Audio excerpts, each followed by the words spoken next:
Hey, what's up, guys? Tempestorm Ratsmah here, and I'm here with the Week 3 cards of LoE, and I'm going to be talking about their impacts on Arena and how good or bad they are in Arena. First card here is Huge Toad. This is definitely one of my favorite cards from all of LoE.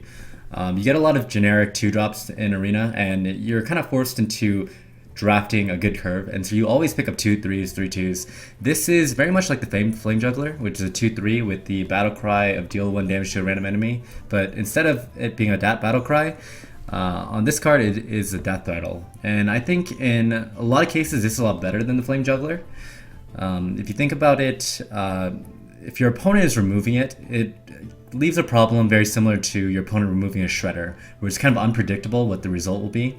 And another interesting thing about the card in the current meta is that a lot of people are picking things like Harvest Golem, Scarlet Crusader, Spider Tank, Ogre Brute, and if you look at those cards and how they would be impacted trading against the Huge Toad, the Huge Toad could take out the Damage Golem from the Harvest Golem, could remove the Scarlet Crusader, finish it off, or even kill a Spider Tank or an Ogre Brute by dealing that 1 extra damage with the high attack on the Huge Toad. So this, so is it better than Flame Juggler? It's difficult to say. If you have a lower curve, I'd say this is much better, because then you not only are protecting the Huge Toad against trading down with 2/1s, like 1-drops, but you're also adding another damage on the board where you get to choose when the death rattle goes off. So, excellent card. Definitely one of my favorites, and it being a beast is just a kicker. It works in Druid decks and Hunter decks a lot better because it's a beast. It's just a fantastic card. Definitely one of my favorites. The second card we're going to be talking about is Gorilla Bot A3. So this card has a couple of problems. You never want 4-drops with 4 health.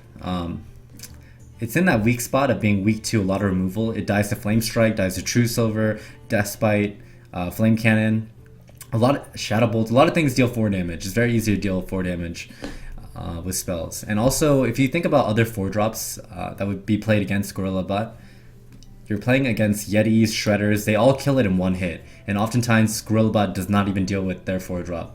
So unless you're getting a really good mech, and this is one thing that we talk about card advantage, you never want to get card advantage off bad cards.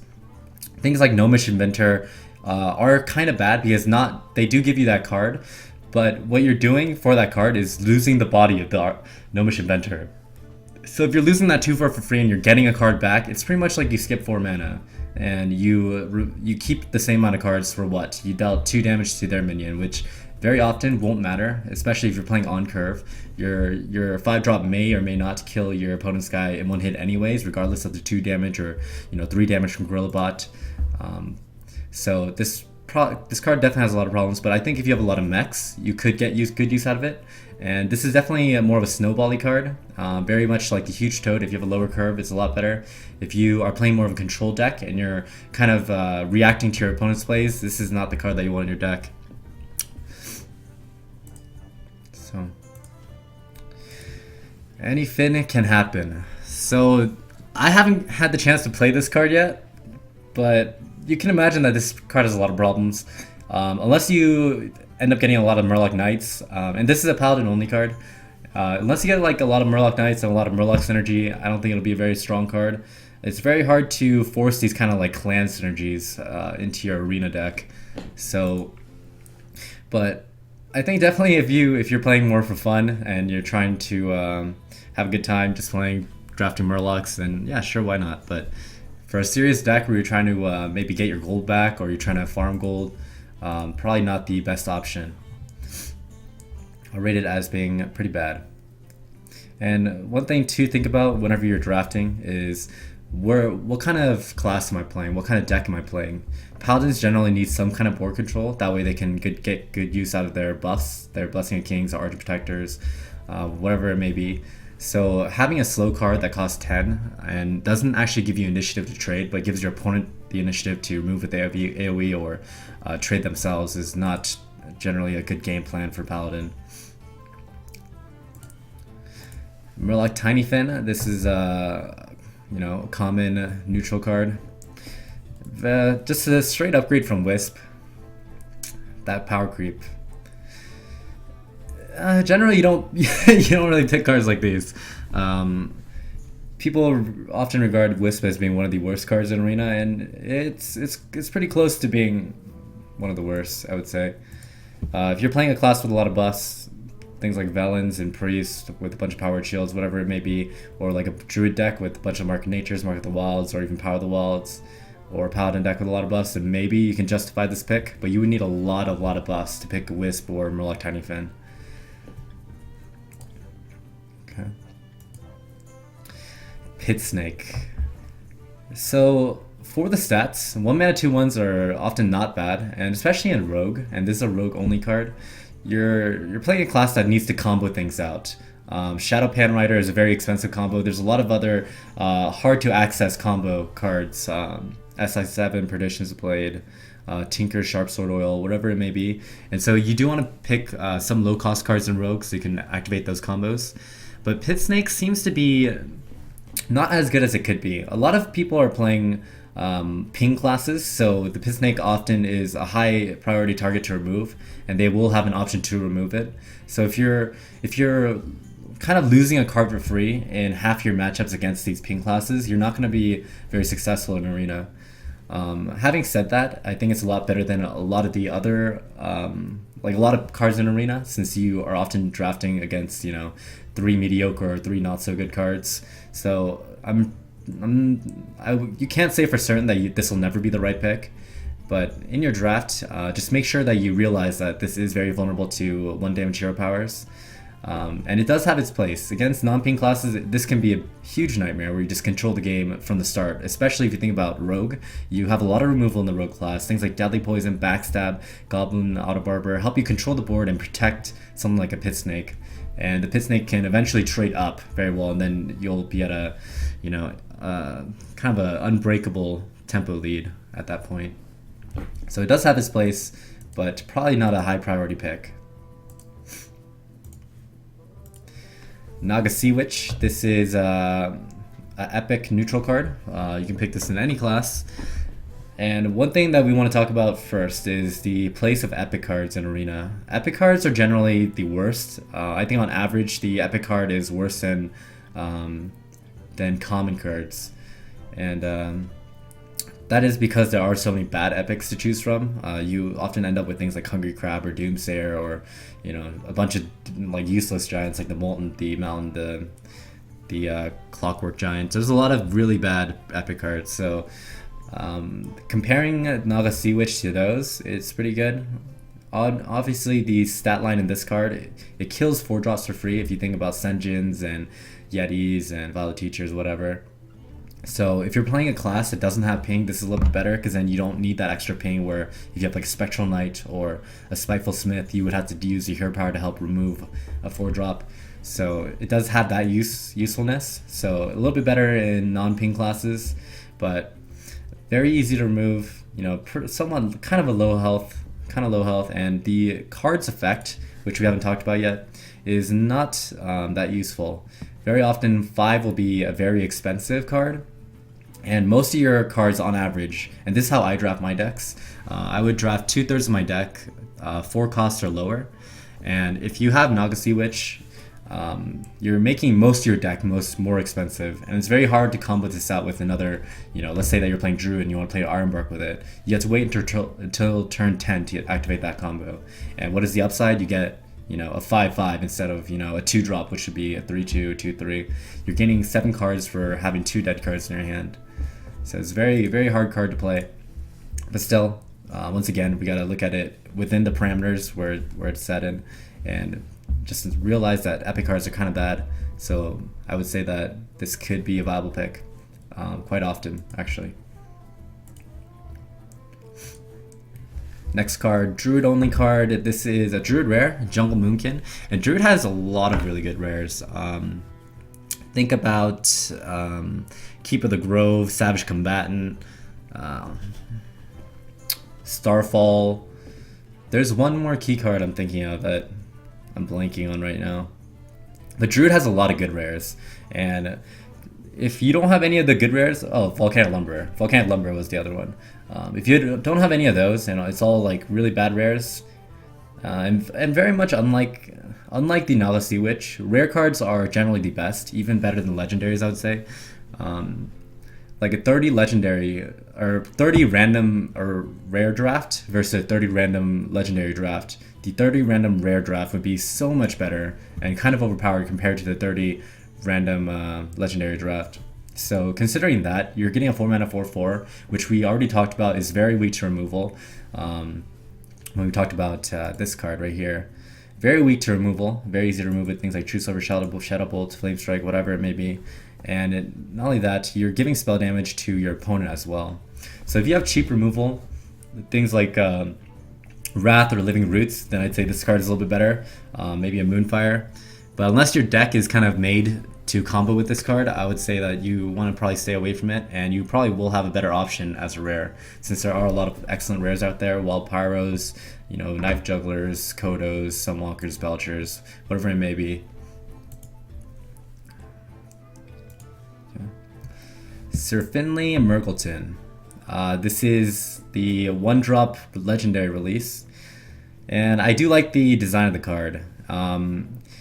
And this card is better or worse depending on what class you're playing. If you're playing a class with a useless hero power, like the Warrior's hero power, for instance, is pretty useless in Arena, then this card is a little bit better. Also, it's a little bit better if you have buffs. So if you want to take control of the board early on and maybe be able to combo into like a Coin Seal Champions play or Coin Valence play, Coin Mark, if you have more buffs, then this card gets better. And that's just how you should be thinking about low-cost cards anyways. Like any 1-drop is a lot better in a class with buffs.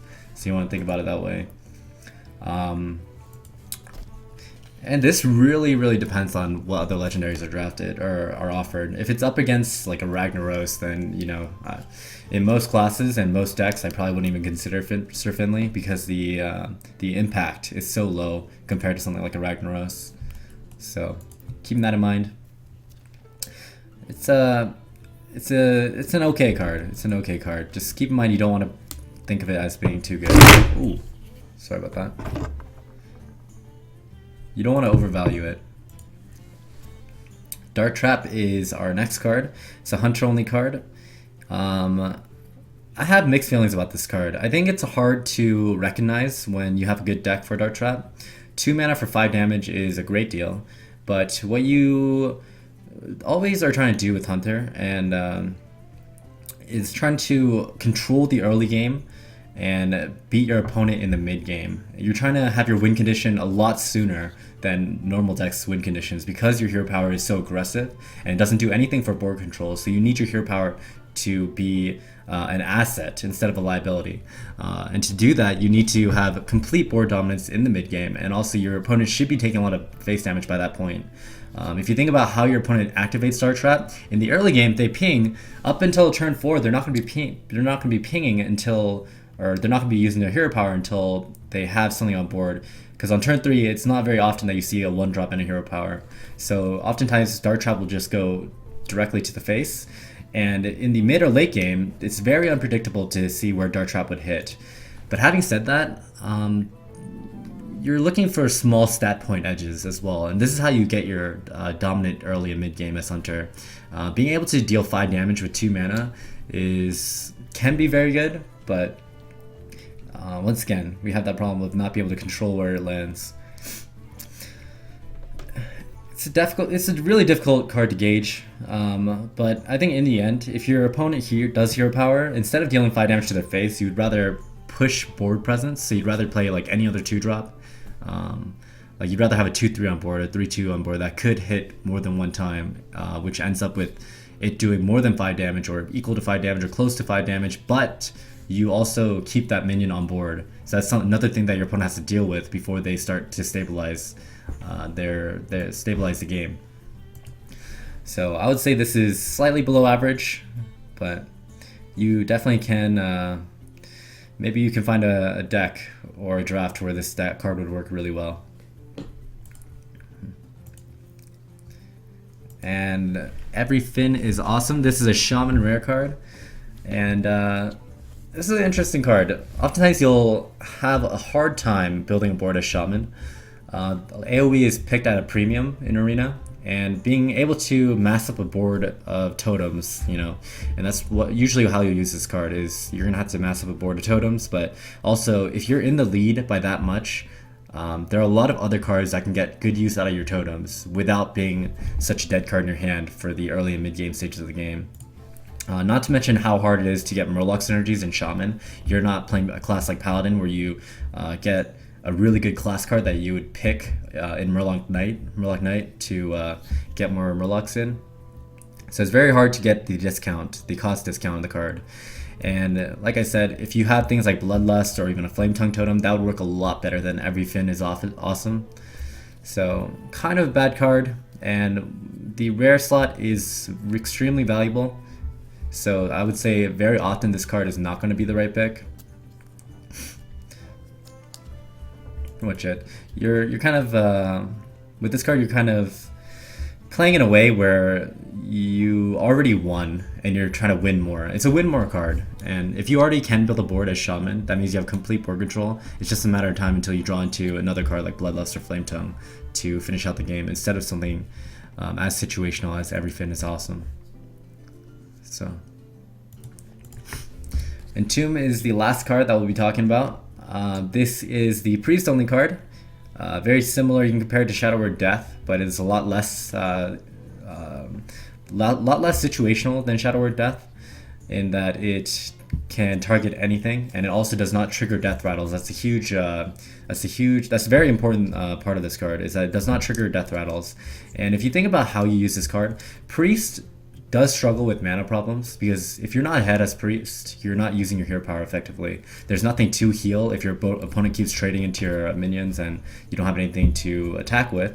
So something like Entomb could be very heavy, but what I found with playing this card myself in Arena is that towards the end of the game, which is when you'll use Entomb, you'll find a good target or a good turn where your opponent takes up their entire turn to play it, and you Entomb it, and then you're slowly playing the attrition game where now your top deck is going to be a little bit heavier already, or a little bit heavier than it already is, because you're playing Priest, a class where you'll often get really high impact cards like Mind Control, and you'll just slowly play that attrition game, and you'll be able to survive you know, a couple hit points of damage onto your hero's face with your hero power. So I do like this card a lot. I think it's one of the strongest cards that were released in this wing. And yeah, it's lately I've been picking it over almost everything, except for, you know, very strong curve plays like Pod Shredder or Haunted Creeper, Harvest Golem. It's way up there. But just keep in mind, if your deck is way too heavy and you have a lot of things that slow you down, like card draw cards, Gnomish Inventors, Azure Drakes, Holy Fires, things that don't give you tempo, then it might be a bad choice for your deck. And it's much better if you have less removal, obviously.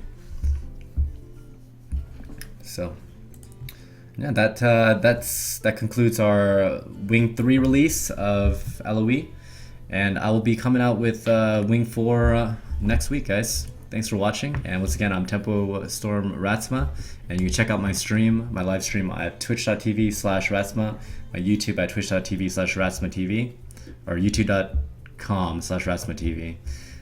And thanks. Hope you guys have nice holidays.